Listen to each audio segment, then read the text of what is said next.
वादळ झालं, वीज आणि कडकड. आमचे 5 एकराची बाग उद्ध्वस्त झालेली, आमचं 10 एकराचं नुकसान झालंय. आमचं कालपासून आम्ही रात्र जेवण केलेलं नाही. अधिकाऱ्याकडे सकाळी अधिकारी गावात आला असताना त्यांच्याकडे गेलो, साहेब आमचा पंचनामा करायचा, बघायला चला करा. साहेबांनी सांगितलं आम्हाला इलेक्शन महत्वाचं आहे, तुमचं अजिबात शेतकऱ्यांचं पाहायला आम्हाला वेळ नाही.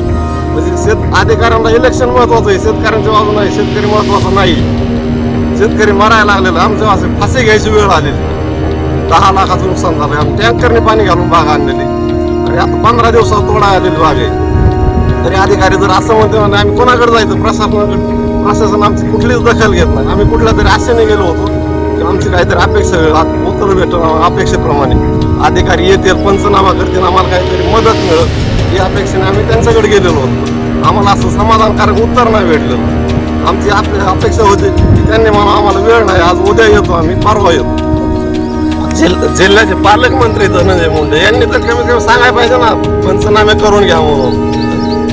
पण पंचनामे केले नाही, काय ना, त्यांना इलेक्शन जास्त महत्वाचं आहे. एबीपी माझा, उघडा डोळे बघा नीट.